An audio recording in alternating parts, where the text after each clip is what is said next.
पाकिस्तानियों, हम किस किस बात पर रोएं, किस किस बात पर आवाज़ उठाएं और क्या कहें और क्या ना कहें। लाहौर जनरल अस्पताल में गैर तरबियत याफ्ता अमले का ख़वातीन का पोस्टमार्टम करने का इंकशाफ हुआ है।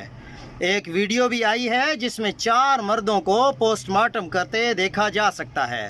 हैरान और परेशान कुन बात यह है कि इन चारों में जनरल अस्पताल का कोई डॉक्टर या मुलाजिम नहीं है, बल्कि इन लोगों को सरकारी अफसरान खुद से रकम इकट्ठी करके पैसे देते हैं। कोई 2000 शेयर करता है तो कोई कम या कोई ज़्यादा। वो अस्पताल की छतों पर लाशें बरामद हुई थीं, क्या हुआ किसी को आज याद भी नहीं। 2 दिन बाद सबको ये भी भूल जाएगा।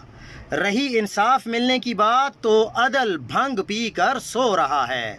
अवाम पेट की आग बुझाने में हलाल और हराम की तमीज़ खो चुकी है। रियासत को अपनी पड़ी है, बस अल्लाह की पकड़ आने को है। पाकिस्तान एक जंगल बन चुका है। इंसाफ, इंसानियत, रहम, जवाबदेही, बाज़पुरस का दुनिया और आखिरत में कोई डर नहीं रह गया। हम इंसान कहलाने के लायक नहीं रहे, दरिंदे बन चुके हैं। दरिंदे भी पाकिस्तानियों से बेहतर इखलाकियात रखते होंगे। किसी नौइयत की जिम्मेदारी कोई कबूल नहीं करता। बर्बादी की दास्तानें हैं हर तरफ।